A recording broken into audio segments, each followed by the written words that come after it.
Sa entablado ng isang prestihiyosong art competition, nakatayo si Kara sa gilid. Hawak niya ang kanyang tungkod. Nakatuon ang pandinig sa maingay na bulungan ng mga manonood.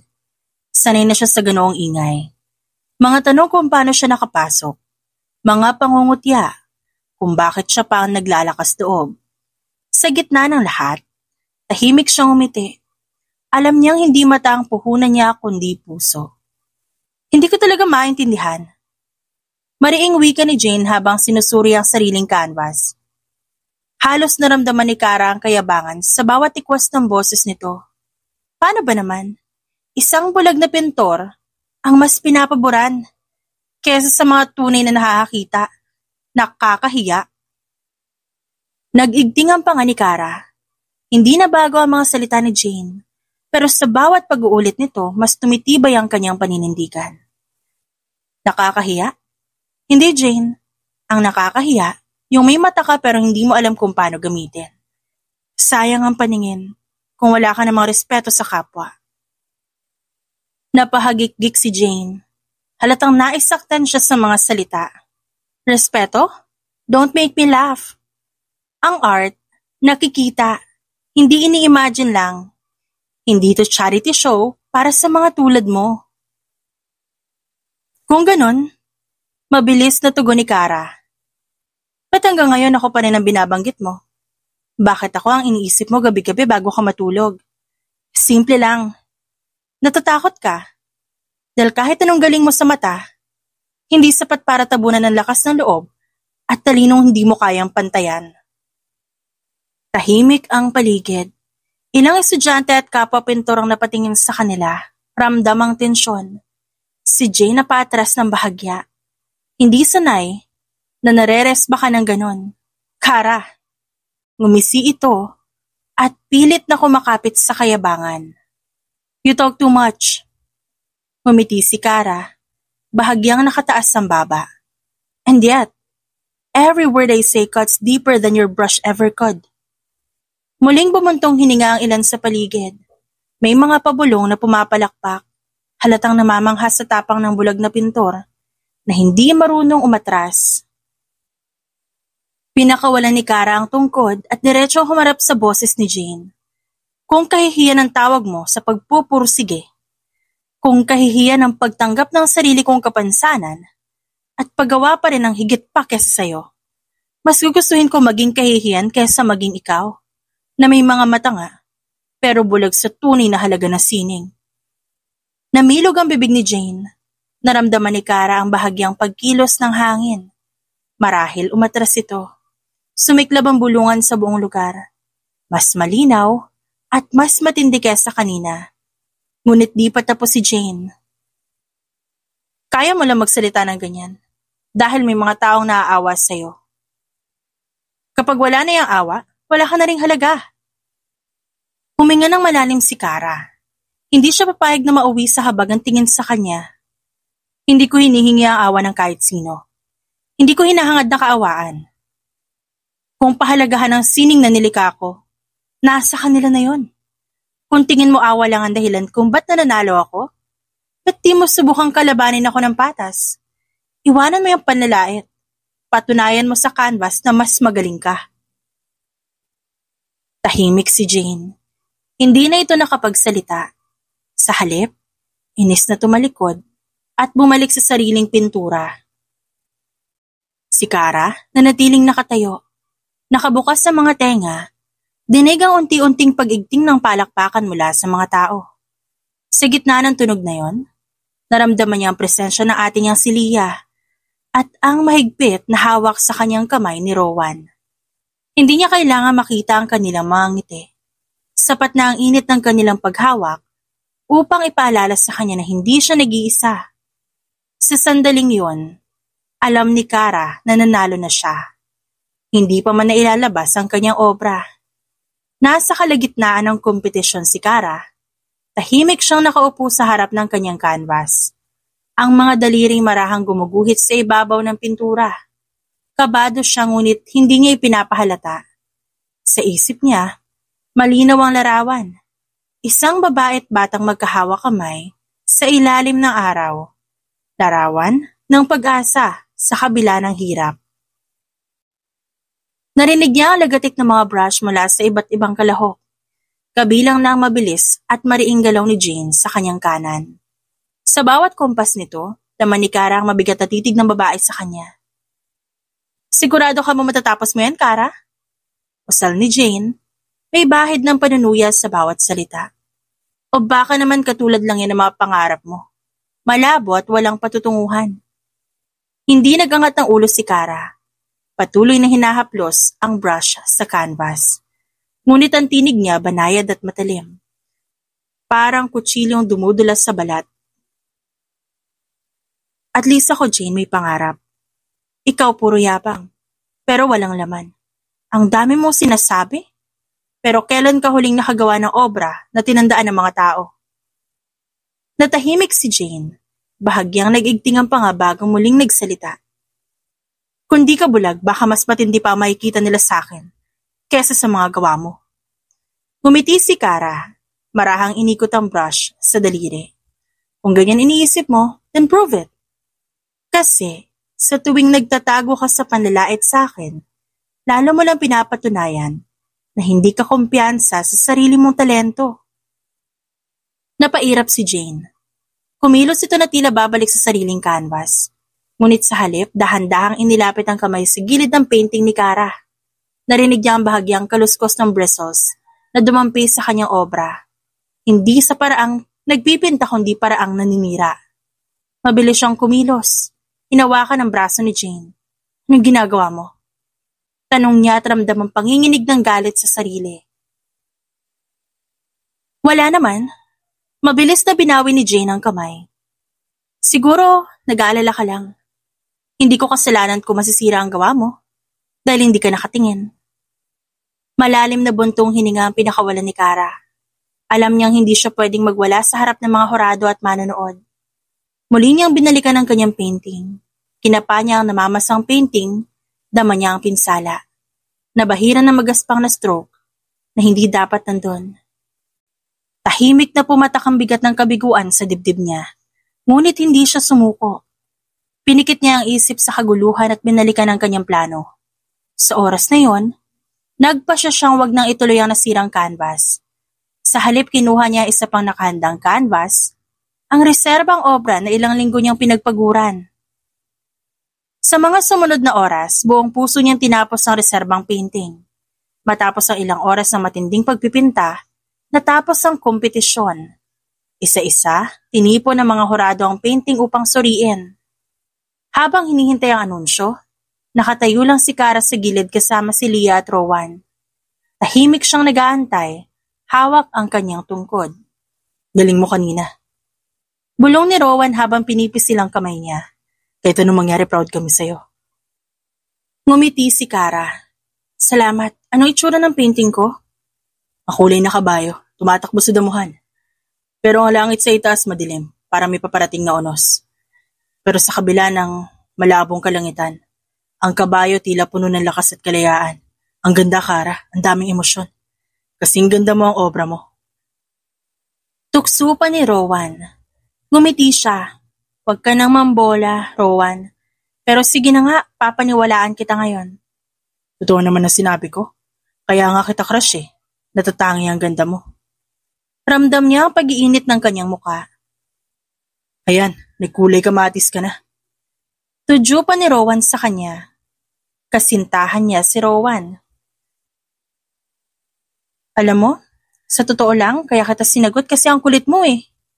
Asus, ang sabihin mo kaya mo ako sinagot kasi gwapo ang boses ko.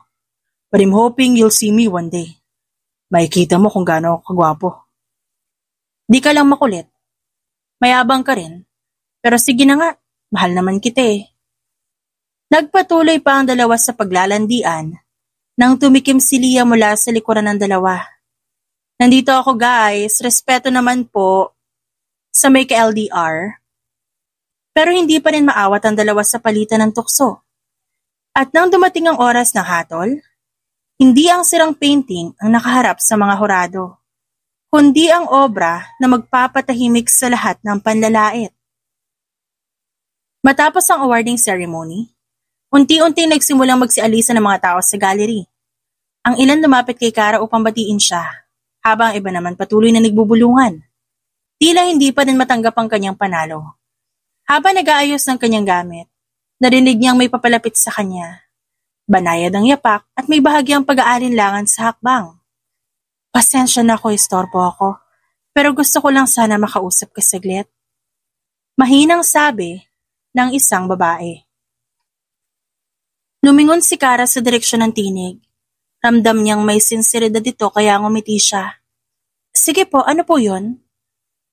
Huminga ng malalim ang babae, halatang kinakabahan. Una sa lahat gusto kitang batiin. Ang ganda ng pininta mo. Lalo na yung tungkol sa kabayong tumatakbo sa damuhan. Ramdam ko yung kalayaan at tapang na pinakita mo sa obra na yon. Salamat po, natutuwa ako may nakakaintindi ng mensahe sa likod ng obra ko.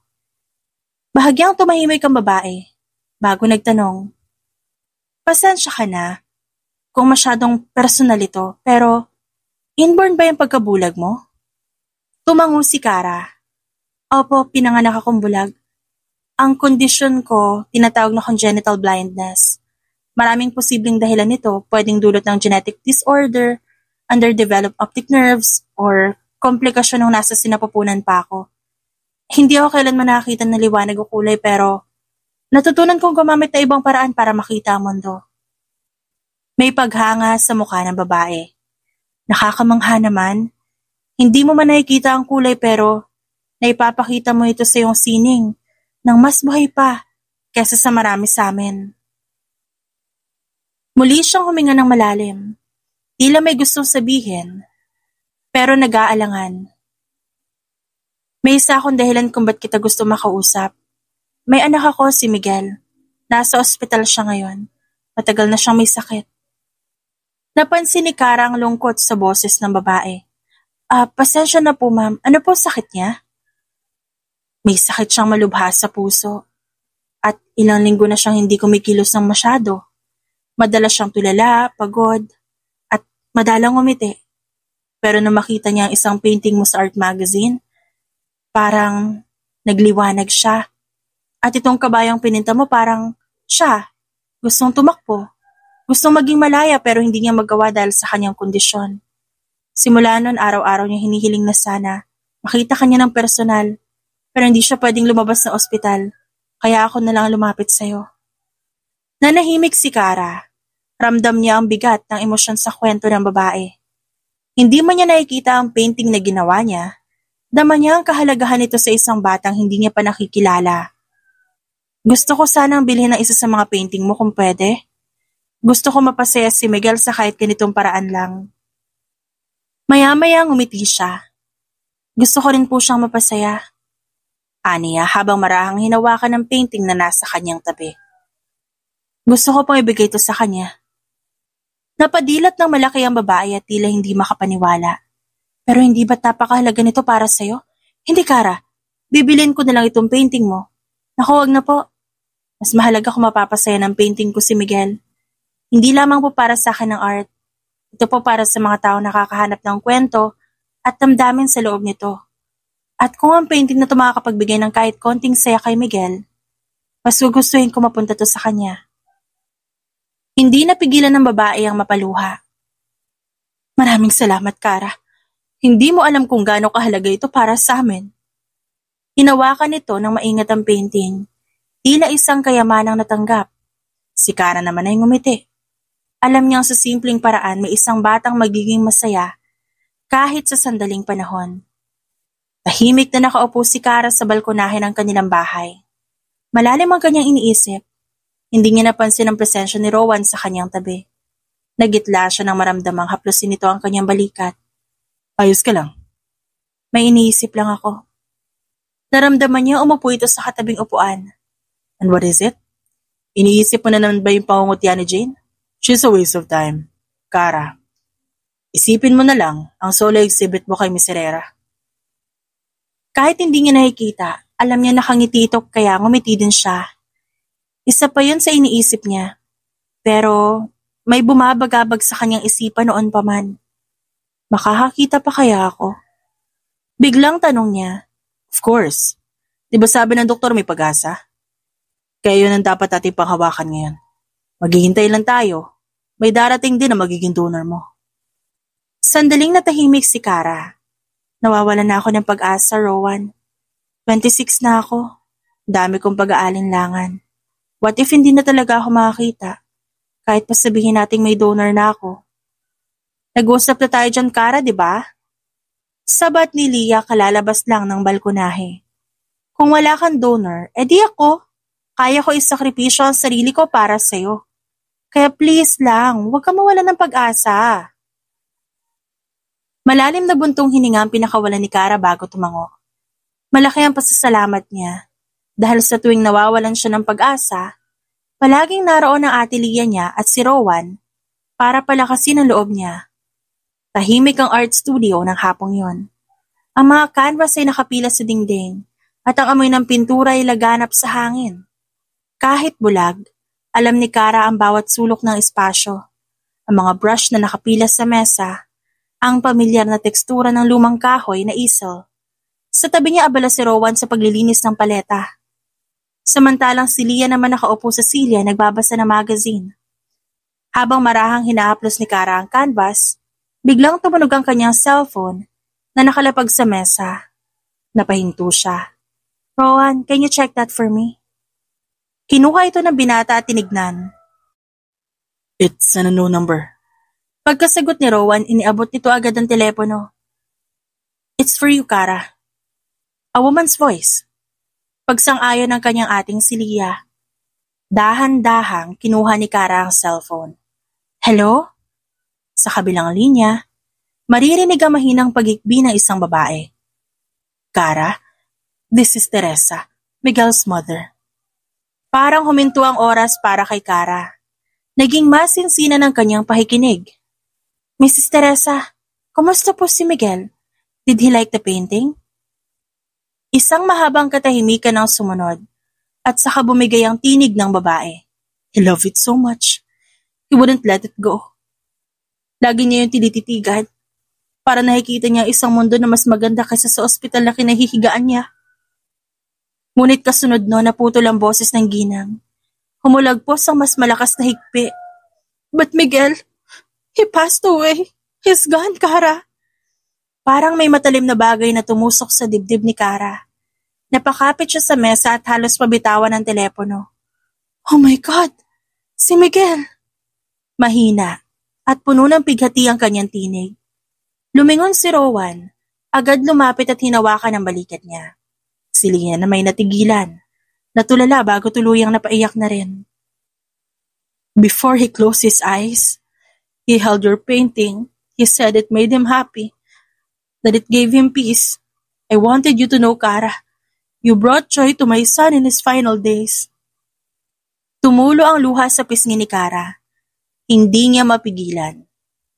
He gave me so much without even meet me. Ako ang dapat magpasalamat sa kanya, Mrs. Teresa. Salamat sa pagbabahagi ng liwanag niya sa akin kahit sandali lang. Umiiyak ding saad niya. Sa kabilang linya, muling humikbi si Teresa. I just thought you should know. He admired you. You gave him hope. He'll never be forgotten. Nagpaalam si Teresa at nang ibaba na ang tawag. Matagal pang nanahimik si Kara. Ang kanyang kamay nanginginig, mahigpit na nakahawak sa brush. Niyakap siya ni Rowan mula sa likod at si Leah lumapit upang hawakan ang kanyang kamay. Sa loob ng kanyang dibdib, dama ni Kara ang bigat ng pagkawala. Ngunit kasabay nito, ang isang apoy na hindi madaling mapawi. Kung paano siya minahal ng isang batang hindi niya nakita, ganun niya ipagpapatuloy ang kanyang sining para kay Miguel. Maaga pa lang, nakaupo na si Kara, Rowan at Leah sa maliit na waiting lounge ng ospital. Tahimik ang paligid maliban sa mahihinang yabag ng mga nurse at ang malayong tunog ng mga makina. Nasa dibdib ni Kara ang bigat ng pag-asa at takot. Ramdam niya ang mahigpit na hawak ni Rowan sa kanyang kamay. Habang si Leah, tahimik na nagbabasa ng dokumentong inabot ng nurse kanina. Biglang bumukas ang pinto at lumabas si Dr. Santos, dala ang ilang papel. Lumapit ito, diretso sa kanila. May bahid ng pagmamadali, ngunit maingat ang tono ng boses. Kara, we just received a call from the eye bank. There is a donor cornea that's perfect match for you. It came in just now. We have to act quickly. Nanlaki ang mga mata ni Leah. Perfect match? As in ngayon agad, Doc? Yes. The cornea is from a young donor. Since the donor passed away just few hours ago, we must proceed as soon as possible. The viability of the cornea for transplant is limited.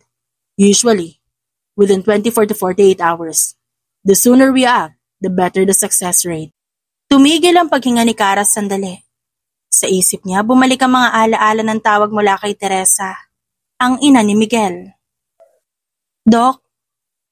Mahina niyang tanong, may panginginig sa boses. Si Miguel ba ang donor ko?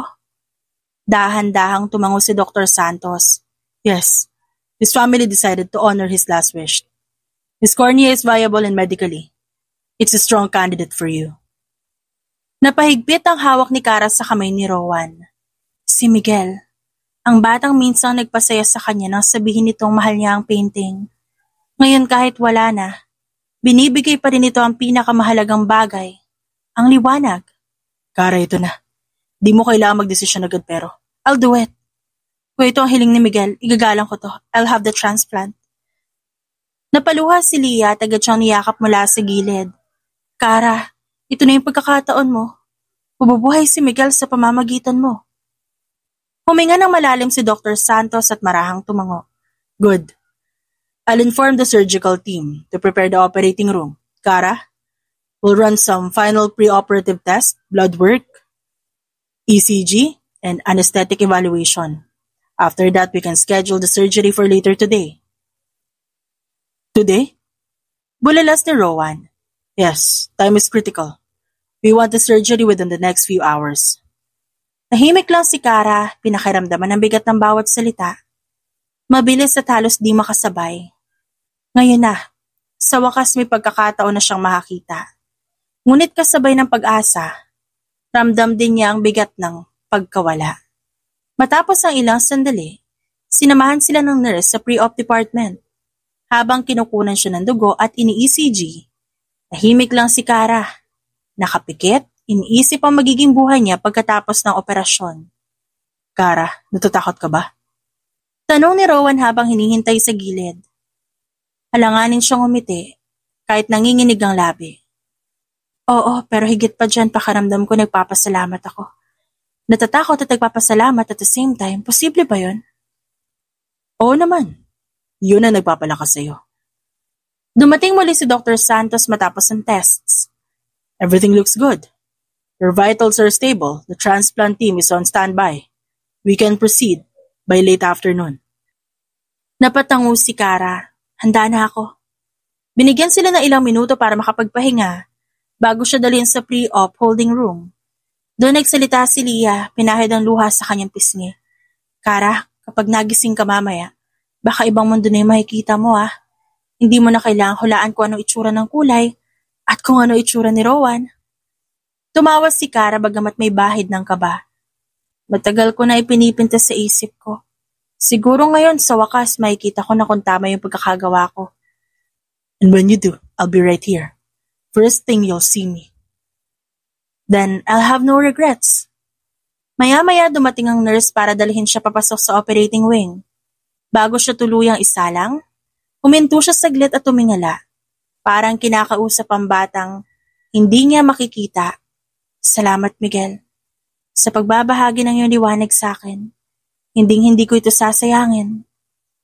At sa sandaling yon, habang tinutulak ang kama papasok sa operating room, alam ni Kara na hindi lang ito basta operasyon. Isa itong pangalawang buhay.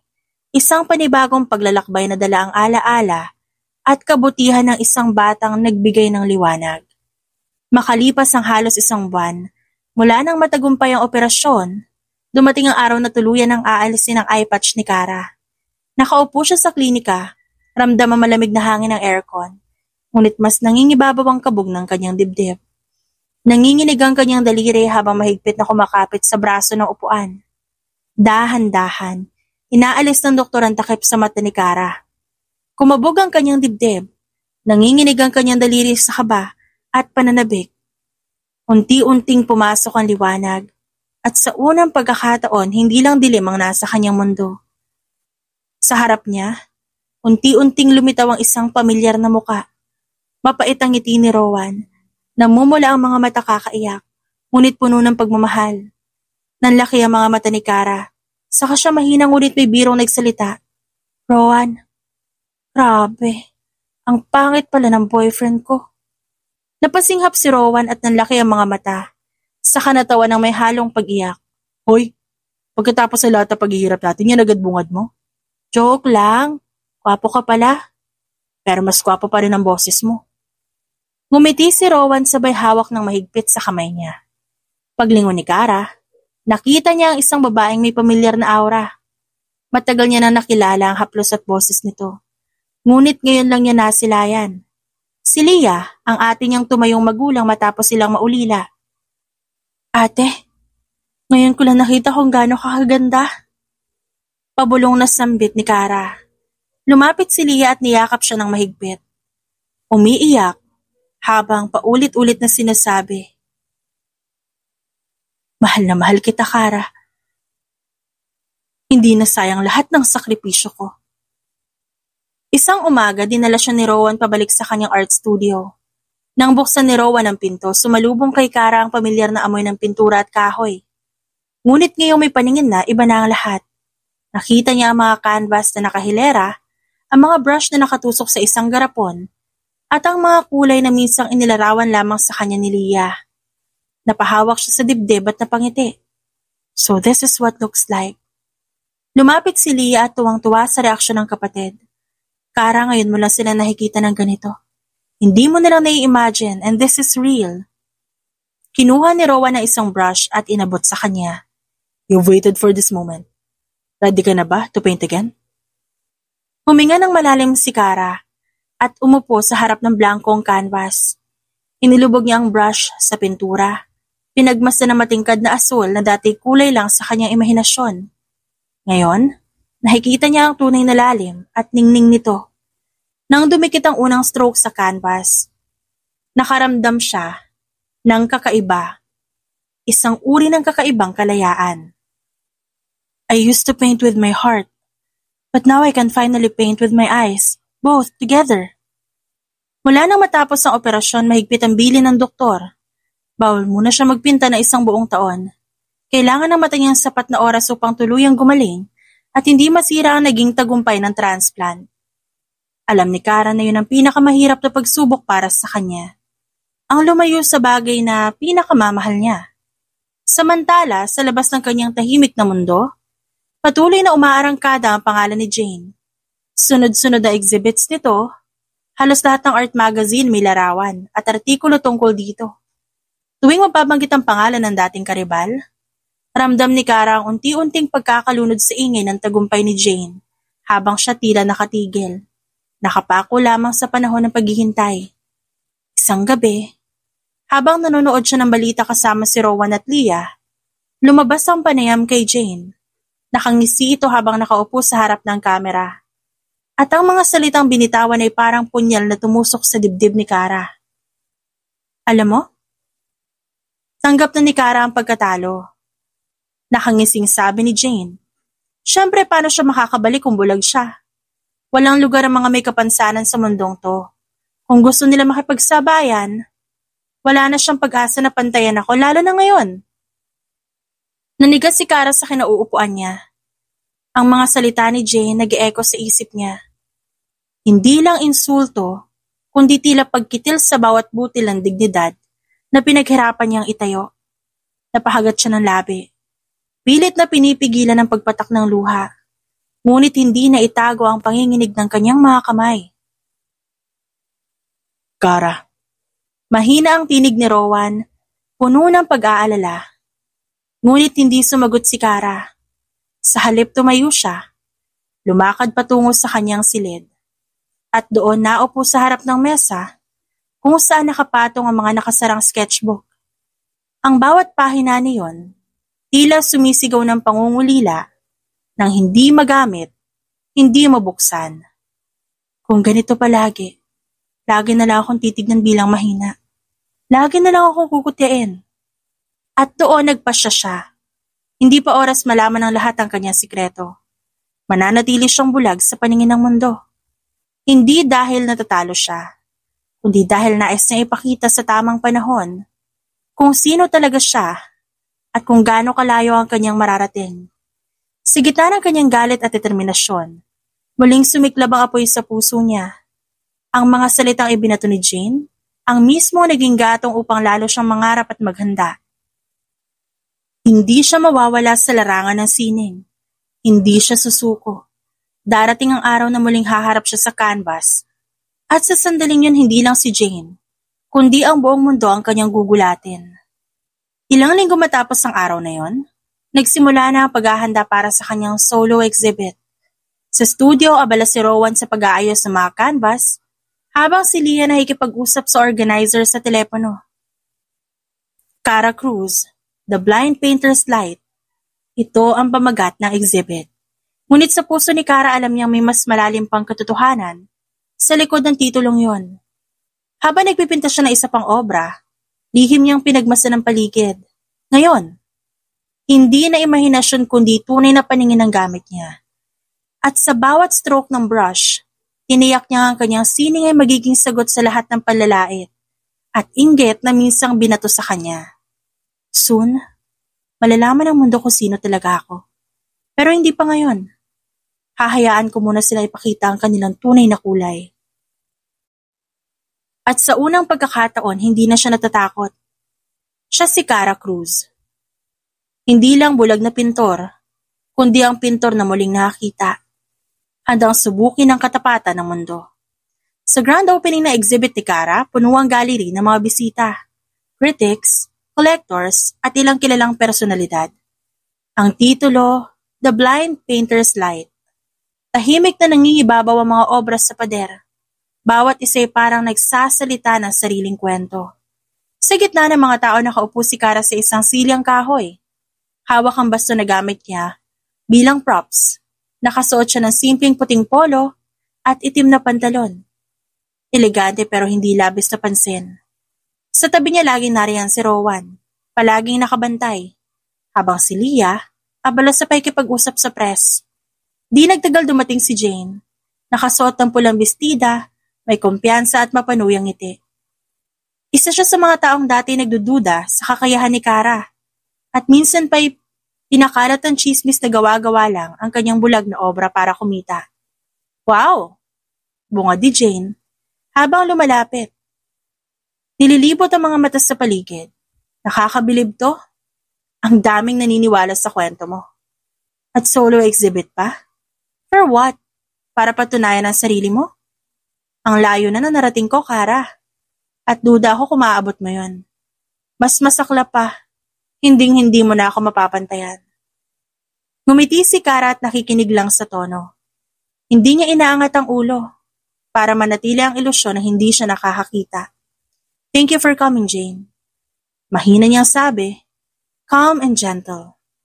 Pero tell me, Cara, paano mo nagagawa lahat ng to? Isn't it a bit too miraculous? Painting without seeing? Maybe it's all just a marketing gimmick. Biglang sumabat si Rowan at halatang di matanggap ang insulto. Ingat ka sa mga sinasabi mo, Jane. Wala ka lugar dito kung paninira ang pakay mo.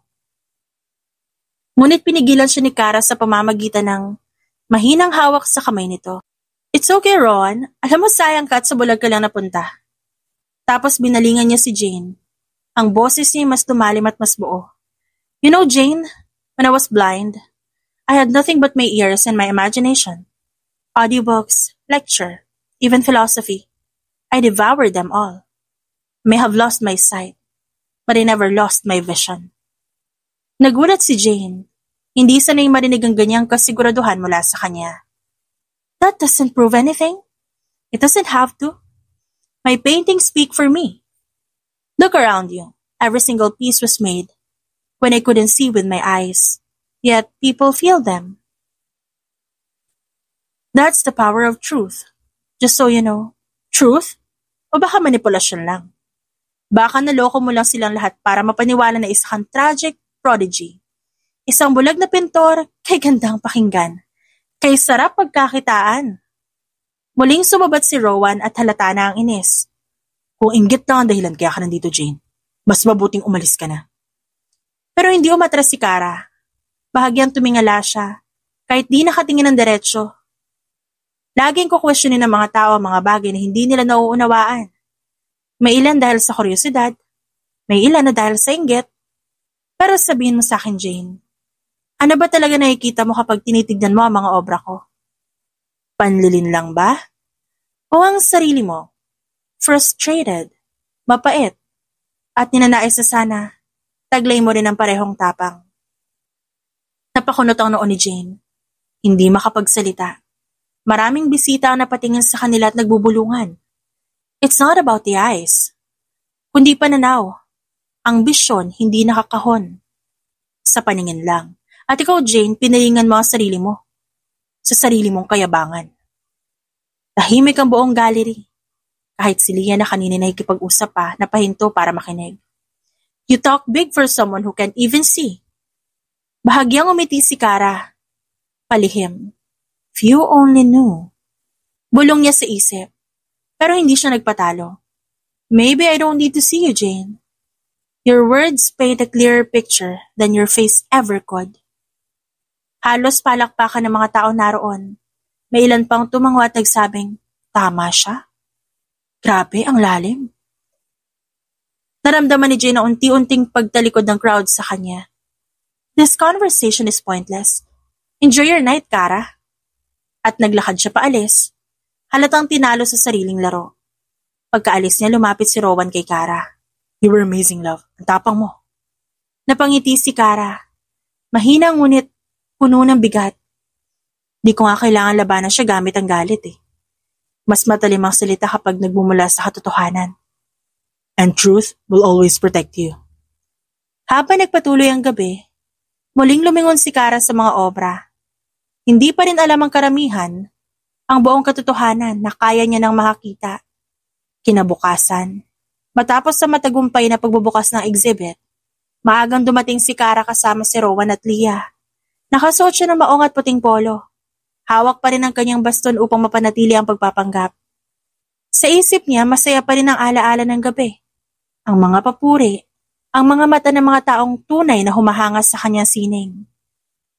Ngunit ang saya, biglang natabunan ng panghihilakbot ng buksan ni Antoinette Herrera, ang may-ari ng gallery ang pintuan. Diyos ko!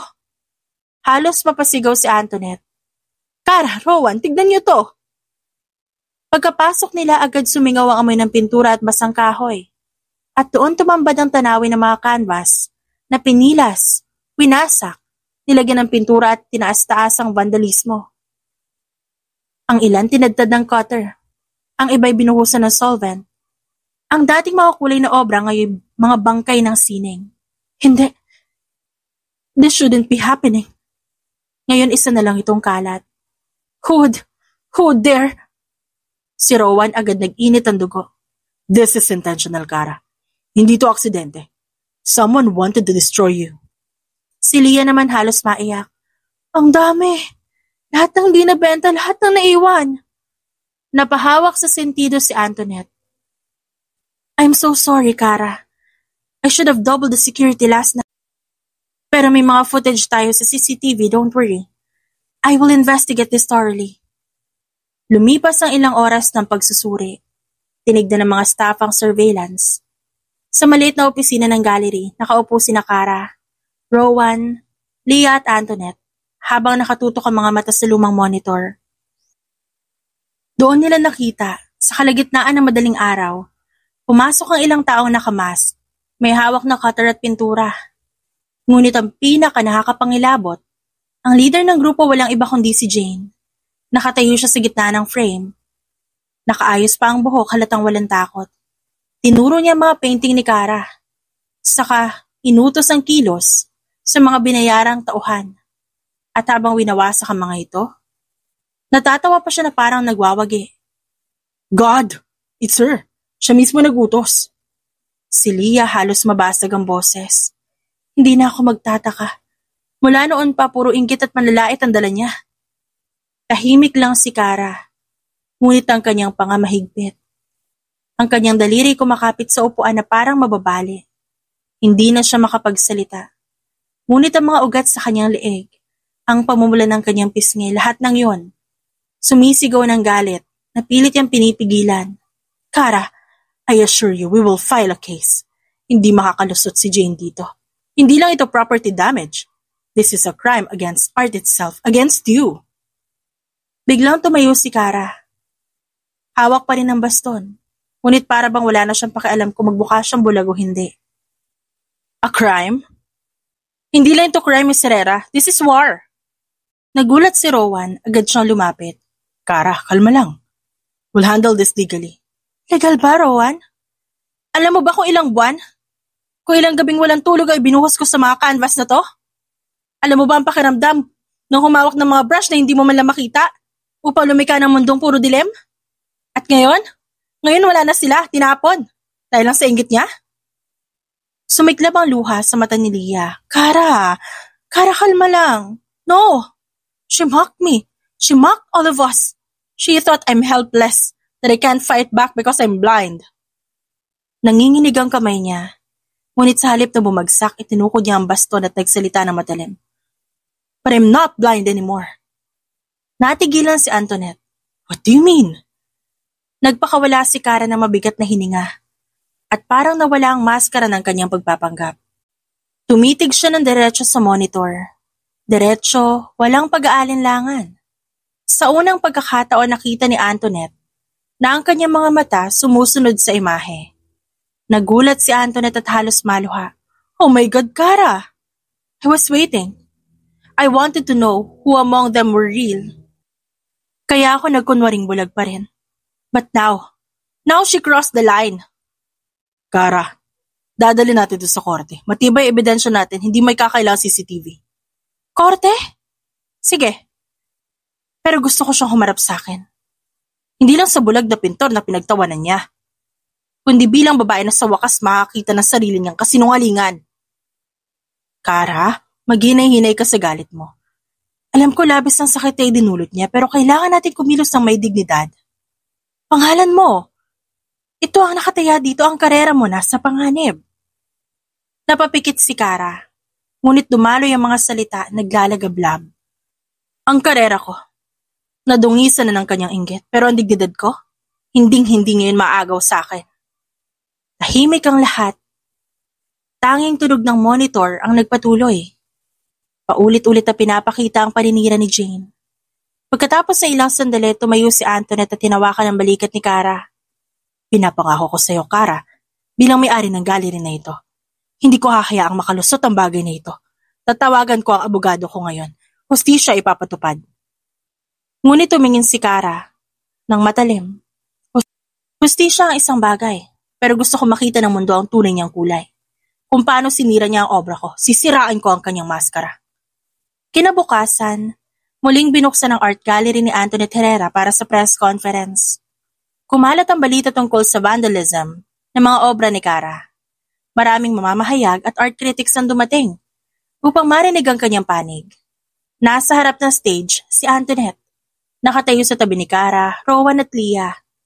Tahimik ang bulungan ng mga tao habang inaayos sa mikropono. Meron din sa likod nila isang malaking screen na handang mag-play ng CCTV footage. This is it. The truth will finally come out.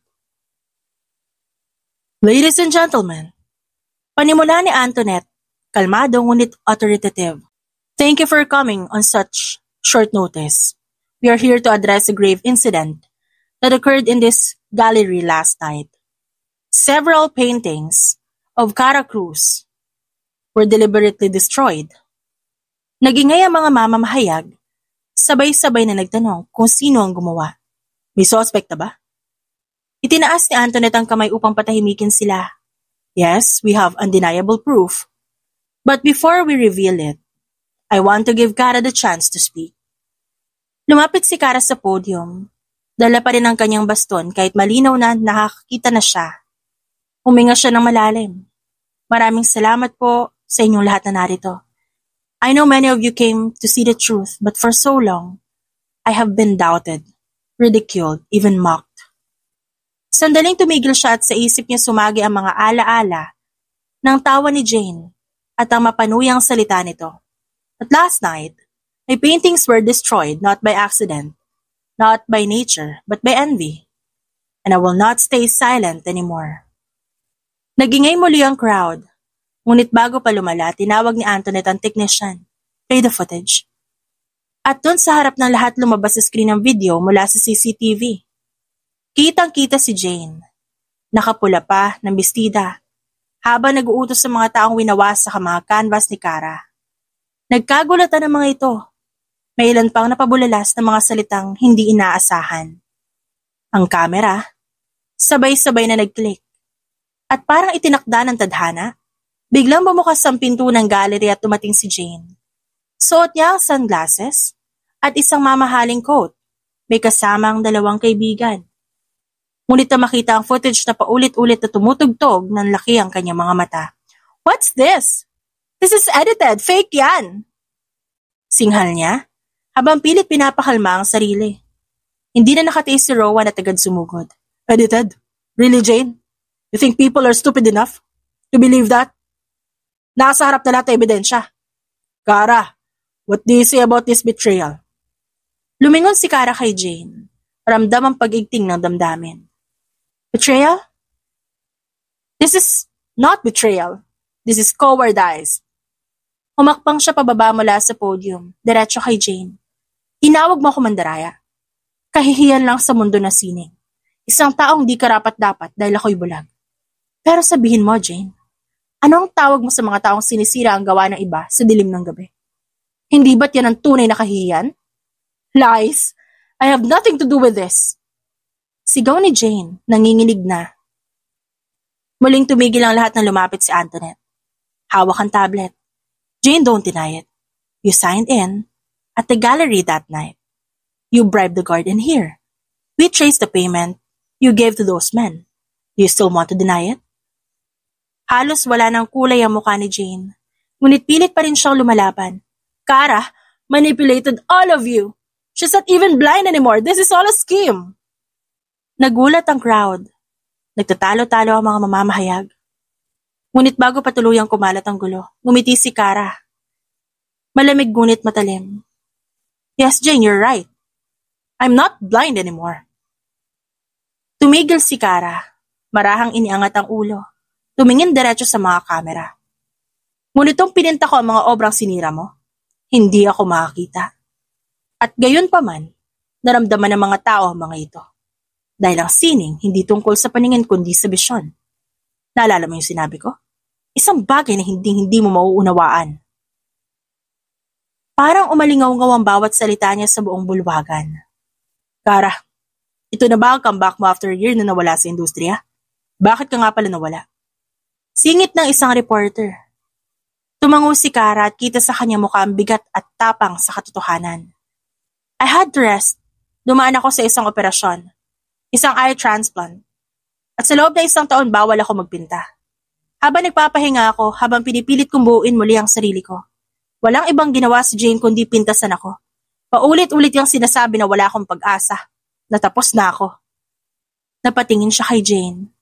At kahit nalilisik ang kanyang tingin, nanatili itong mahinahon at puno ng dignidad. Pero heto ako ngayon, oh. Buhay.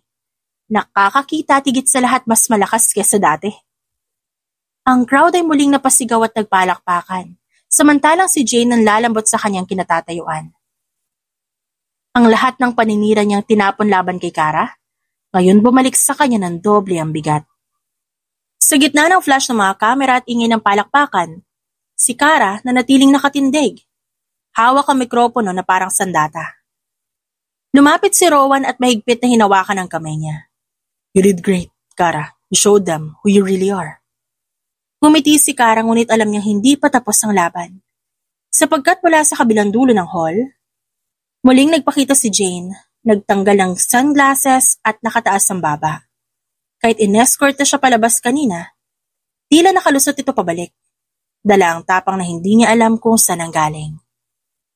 Bravo, Kara! What a performance! You had everyone fooled, pero hindi pa tapos to. You think exposing me makes you a hero? No. You're just lucky. A lucky fraud with a sob story. Nagangat ang kilay si Kara. Sa halip na umatras, lalo siyang lumapit. Fraud? No, Jane. My paintings spoke for themselves. People felt them kahit wala akong paningin on. That's not fraud. That's truth. Truth that you've been running away from. Truth? Tumawa si Jane ng mapait at malakas. Kung talaga may talent ka, Kara, then prove it. Let's settle this in front of everyone. A real competition. Mano-mano. You and me. Paint live. Same canvas size, same time limit. Let's see if you can actually win without your pity card. Nagingay ang crowd na tila nagulat at natuwa sa hamon.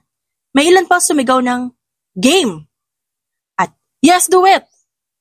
Kara, you don't have to do this. Saad ni Antoinette. You've already proven your point. No, Miss Antoinette, I'll take her challenge. Kara, are you sure? Di mo kailangan patulan. Saad ni Rowan, ngunit agad siyang pinutol ni Kara. Rowan, I'm not doing this to prove to her. I'm just doing this to prove to myself. And to everyone who ever thought blindness or adversity meant weakness. Nakangiting mapanukso si Jane, ngunit bakas ang tensyon sa kanyang mga mata. Magaling kung ganon. Tapos ang usapan. Isang linggo mula ngayon dito mismo sa gallery, isang tunggalian. Pumalat ang bulungan sa mga tao at agad nag-trending sa social media habang kinukunan ng video ang bawat salita. Humakbang muli si Kara. Tinitigan si Jane ng diretsyo. Sige, pero tandaan mo, Jane, you asked for this. At kapag tapos na ito, wala na mga palusot. Wala nang mga kasinungalingan. Katotohanan na lang ang matitira.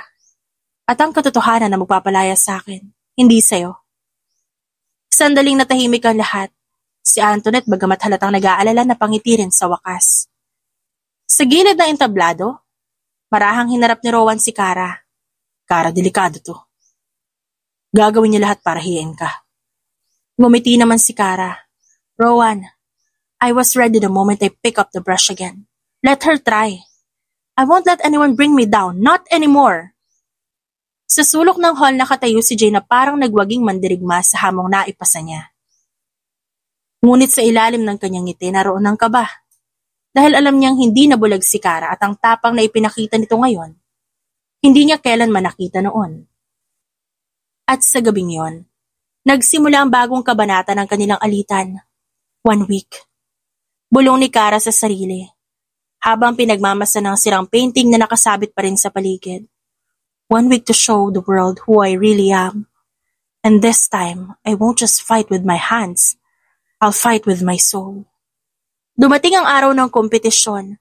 Punong-puno ang art gallery ni Antoinette Herrera at maging ang media nandun upang masaksihan ang tinaguriang Art Jewel of the Year. Katabi niya si Rowan, hawak ang kanyang balikat. Kara, you don't have to prove anything to them. You've already won. We talked about this, Rowan. Nakaayos ang entablado.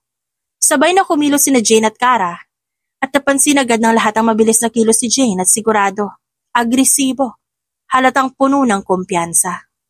Habang tumatagal napansin ni Kara na panay ang tingin ni Jane sa kanyang canvas. Halatang nagmamasid dito at tila binabasa ang kanyang ginagawa. Ngunit imbis na mabahala, hinayaan niya lang. Mabilis na lumipas ang oras. Ang crowd nag-uumapaw sa excitement. Time's up! Sigaw ng announcer. Sabay na itinabi ang brush ni Kara at Jane. Hinarap nila ang kanilang obra sa mga horado. At doon napansin ng lahat magkahawig ang kanilang paintings. Wait, parang pareho ah. Kopya ba yan? Agad na sumugod si Jane, nakataas ang kamay at nakangisi. See? She copied me. Kara copied my work. She's a fraud. I told you all. Ngunit kalmado lang si Kara. Nakataas ang baba. Puno ng tiwala sa sarili. No, I didn't copy you, Jane. Hindi ko kailanman kakayanin gayahin ng isang pusong walang saysay. Pero pareho kayo ng gawa. Paano natin malalaman? Bahagyang umiti si Kara. There's something you need to see. Please ilawan niyo ang painting ko. Gamitin niyo ang spotlight na mas maliwanag kesa rito. Nag-aatubili ang mga horado. Ngunit sa huli, sumunod sila. Tinutok nila ang mas malakas na ilaw sa obra ni Kara. At doon, unti-unting lumitaw ang isang imahe na hindi agad nakita kanina. Ang mukha ng isang batang lalaki, nakangiti, tila nagsisilbing kaluluwa ng painting. Nagulat ang lahat Ang mga tao'y napabulalas. Oh my God! Ang galing! What is this sorcery? Ani Jane, nanlilisik ang mga mata. Pareho lang tayo ng palet na ginamit. Tahimik si Kara sandali bago nagsalita. Malambing ang kanyang tinig. This is Miguel, the boy who gave me the gift of sight. Siya ang batang nag-donate ng cornea para makakita akong muli.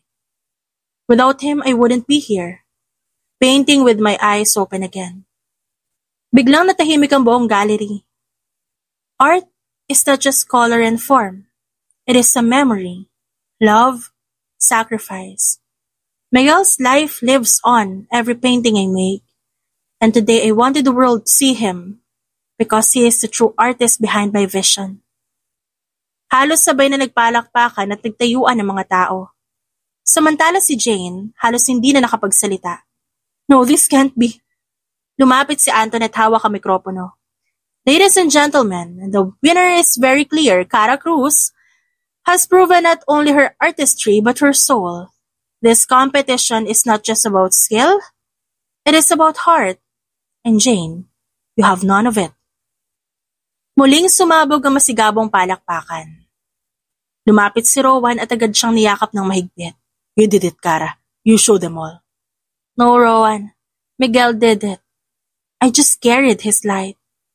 At sa harap ng buong bayan, kinilala si Cara hindi lamang bilang isang pintor, kundi bilang isang saksi ng tunay na himala na kahit sa dilim, may liwanag na hindi kailanman mawawala. Nasa gitna ng art gallery si Cara, nakatitig sa kanyang mga obra na nakasabit sa malalaking pader. Ngayon, malinaw niya na nakikita ang mga kulay at anyo.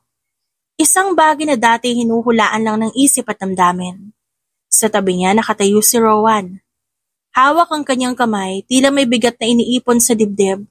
Naalala mo ba, Cara? Dito nagsimula lahat. You mean dito ka unang nagpakilala? Yes. Dito rin kita unang niligawan. Kahit nung una tinulak mo ako palayo. Napatawa si Cara. Sabi ko kasi noon, wag mo na akong pag-aksayan ng oras. Bulag ako. Hindi ko kayang ibalik yung oras at effort mo. Pero mali ka.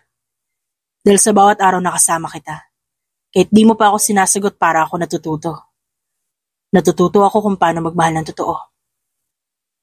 And you waited for almost a year. Yeah, 1 year. At kahit sa Ate Leah, halos araw-araw akong sinasabihan na tumigil na. Pero hindi ko magawa kasi sa puso ko alam ko ikaw na. Kung di mo ako pinorsige noon, siguro hindi ko matututunang mahalin din ang sarili ko. You loved me even when I couldn't see myself. At ngayon nakikita mo na. Pinagtagpo ang kanilang mga mata at sa gitna ng mga obra na saksi sa kanilang simula, muling humaba ang kanilang istorya. Lumuhod si Rowan at nilabas ang maliit na kahon at nagpatuloy. Binuksan niya ang kahon at nagsalita. Ngayon nakikita mo na ang lahat. Nakikita mo na ako. Pero kahit nung wala ka pang paningin, ikaw pa rin ang pinili ng puso ko. At hanggang ngayon ikaw pa rin na nakikita ko. Ang future ko. Cara Cruz, will you marry me?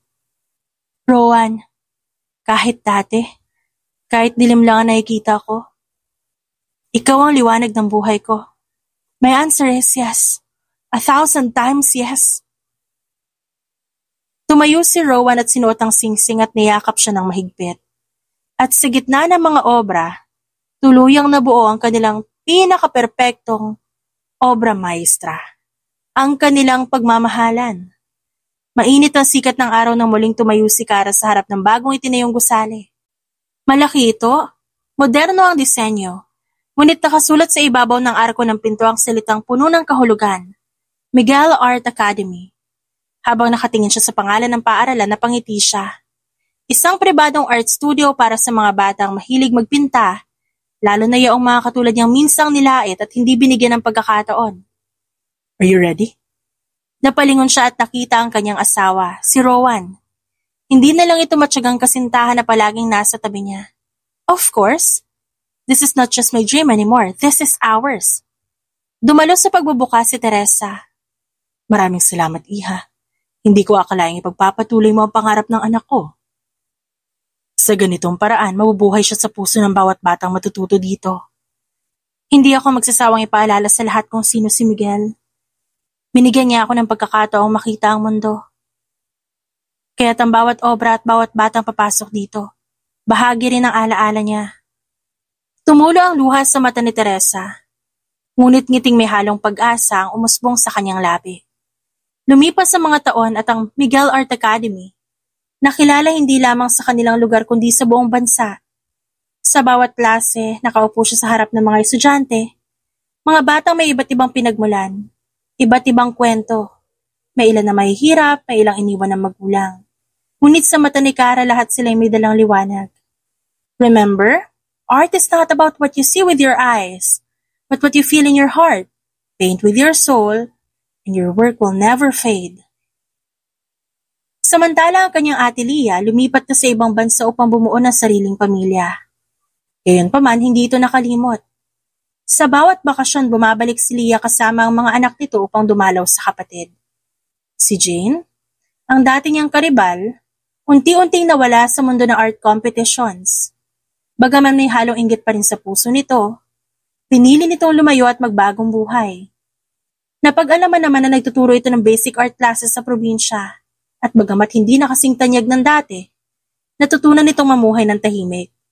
Minsan nakatanggap siya ng sulat mula kay Jane. Hindi man ako kailanman magiging tulad mo.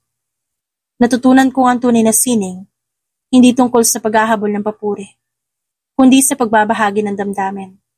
Salamat sa aral na hindi mo man sadya, pero natutunan ko. Binasa ni Kara ang liham na yun ng paulit-ulit, at sa kabila ng lahat, nagpasalamat siya. Hindi niya kailangan magiganti sapagkat sa huli, nagbago rin ang landas ng kanyang dating kaaway. Isang gabi matapos ang klase, naglakad si Kara sa loob ng studio. Lumapit si Rowan, bitbit ang 2 tasa ng kape. You never stop painting, do you? Art saved me. And now it's saving others.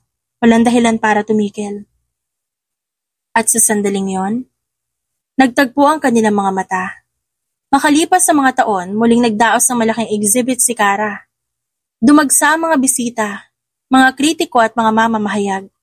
Ngunit para kay Kara ang pinakamahalaga, ang mga batang. Tuwang-tuwa na makita ang kanilang obra na ipinagmamalaki ng lahat. Sa closing speech, tumayo siya sa gitna ng entablado. Once I was called a blind painter. People mocked me, laughed at me, tried to break me, but here I am, standing with my students, and I see clearly now I was never blind. I just needed the right light. And that light came from a little boy named Miguel, from my family, from my husband Rowan, and from all of you who believed in me. Tumayo ang lahat para magpalakpakan. Pagkaraan ng lahat ng sakit, ng hirap, ng panlilibak, nakahanap si Kara ng tahanan, sa kanyang sining at sa mga taong mahal niya. Hindi na siya ang bulag na pintor na pinagtatawanan, kundi ang guro at huwaran ng bagong henerasyon ng mga artists. At sa piling ni Rowan natagpuan niya hindi lamang ang pag-ibig, kundi ang kasiguraduhan na sa bawat kulay ng kanilang pinintang buhay, hindi na muling magdidilim ang kanyang mundo. At masaya silang namuhay, hindi bilang isang alamat lamang, kundi bilang 2 taong patuloy na lumilika ng sarili nilang obra sa bawat araw. The end.